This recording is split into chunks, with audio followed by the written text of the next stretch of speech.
This thing is trying to process. Like, oh, wait a minute, we live. Go, go, go. Listen,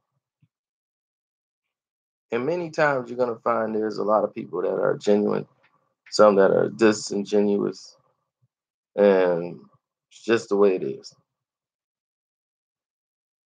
And in this business of boxing, it's a little bit different. In the business of boxing, things are gonna change with the snap of a finger. So it's very hard to find different type of what should I put this? People who are willing to accept situations.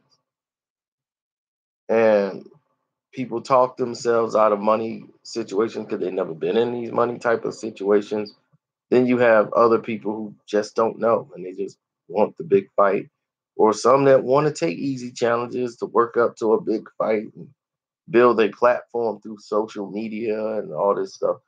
Some people are in it for that because they say, well, that's how Floyd made it.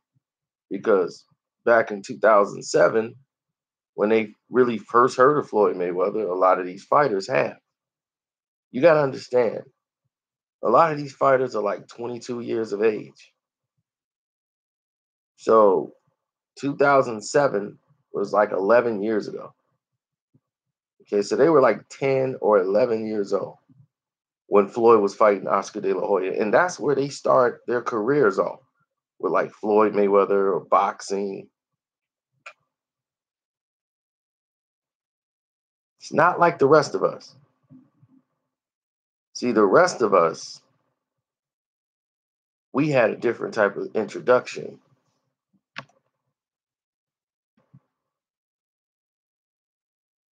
The rest of us had,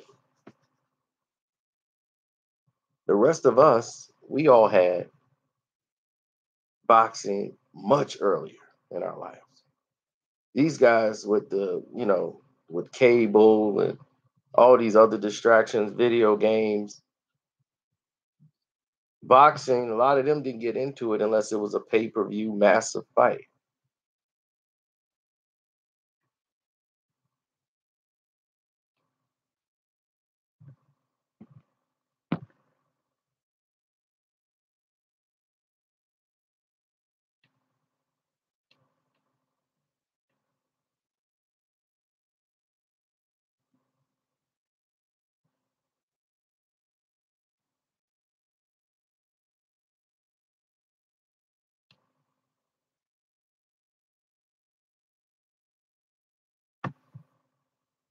hmm By the way, this is a live chat that they're not going to send you the notification for, but you'll get it later when it's over.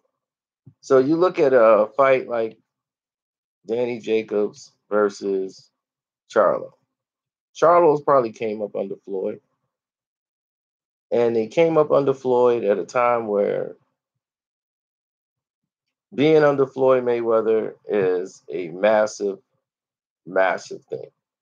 To be like right next to him and have seen Floyd career come up because you've been watching him since you were a kid. So you've always been watching the videos on him on Fight Hype or whatever the platform he was, and how he was conducting himself.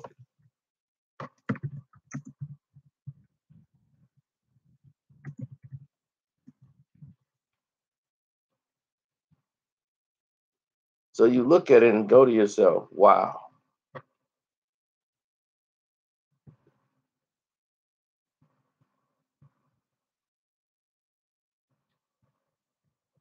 this is what it's about. This is the sacrifice because you're seeing it live.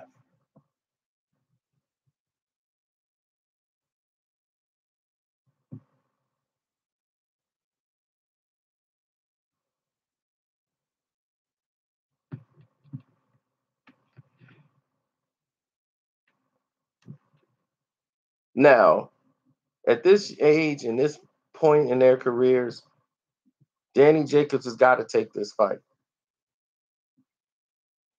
It doesn't look like he's going to get the Triple G fight right away. So a fight with Charlo, a young, hungry, come up fighter, is in the cards.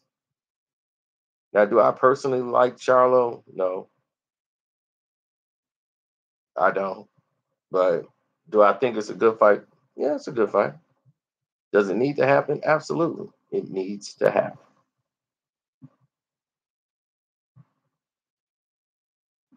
And a lot of you might say, well, why does it need to happen? And the sport has always grown from a point of taking challenges.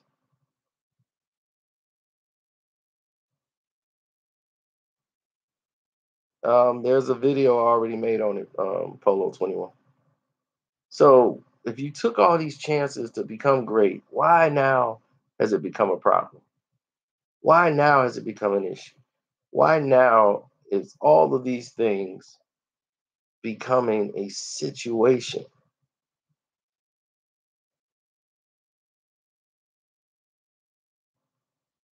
You understand what I'm saying?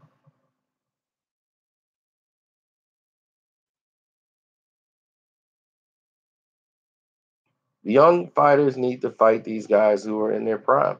These guys are both in their peak, and in order for him to come up, he has to beat Danny Jacobs.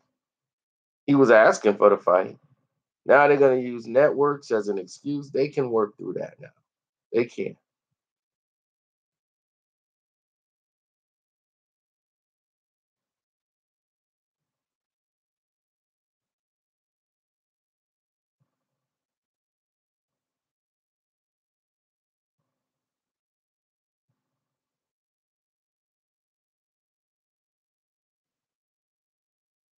So, well, boxing is it's in a different position than it was before. It's actually in a much better position than it was a few years ago, actually. Because back then you just had fighters in one big bunch, not making any fights. You have been seeing some of the best years of boxing with young talent fighting young talent from for the past 2, 3 years. You've really been seeing that. Before you really haven't. I'm just saying Danny Jacobs needs to definitely accept the challenge and fight. He needs to step up, face the challenge, and fight Jermall Charlo. I'm just tired of seeing Charlos fight a bunch of nobodies. You got Charlos finna fight another nobody, the other brother. You know, Jared Hurd has already passed his brother in 3 fights.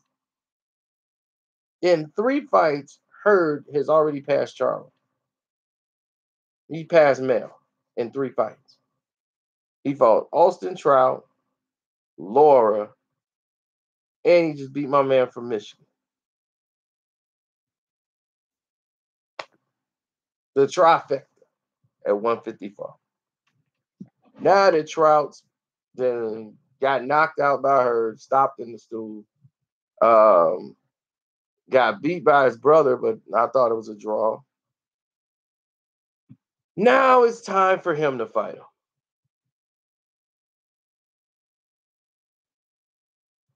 Man, this whole place could tell you why me and the Charlos don't get along.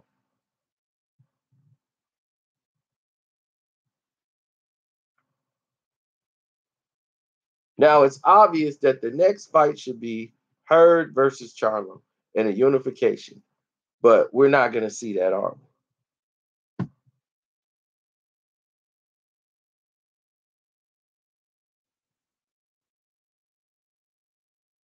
The rematch order is ridiculous.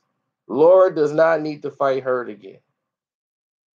Laura's a better boxer than Hurd, but he can't. Hurd is too big for him, and he can physically wear him down. And now that Hurd knows, you know, what Laura's gonna do, and he felt his power, he ain't gonna get no stronger. He's just gonna keep walking through it. I would no, that's never gonna happen. I would never interview the Charlos. Never.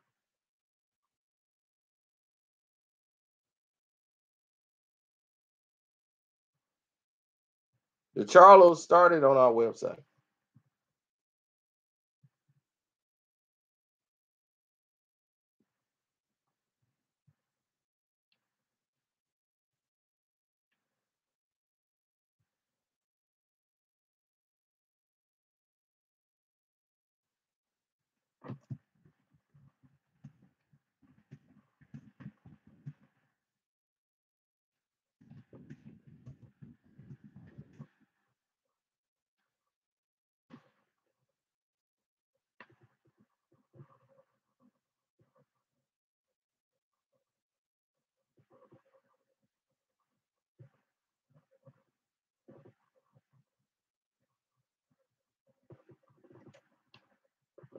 Yeah.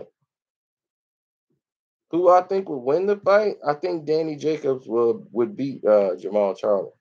I really do.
Oh, you missed nothing really. We just talking about how fighters back in the day into now that how the fight dynamics have changed as far as what people want to see and what they are getting.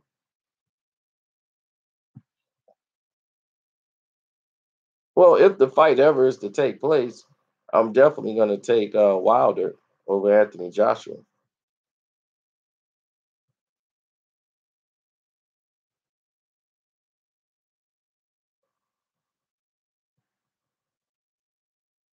Broner versus Berto. Berto hasn't even fought in I don't know how long. That fight means basically diddly squat. But it would be an interesting fight to watch. They both names sound the same. Broner and Berto. It's gonna be a hard sell, but I don't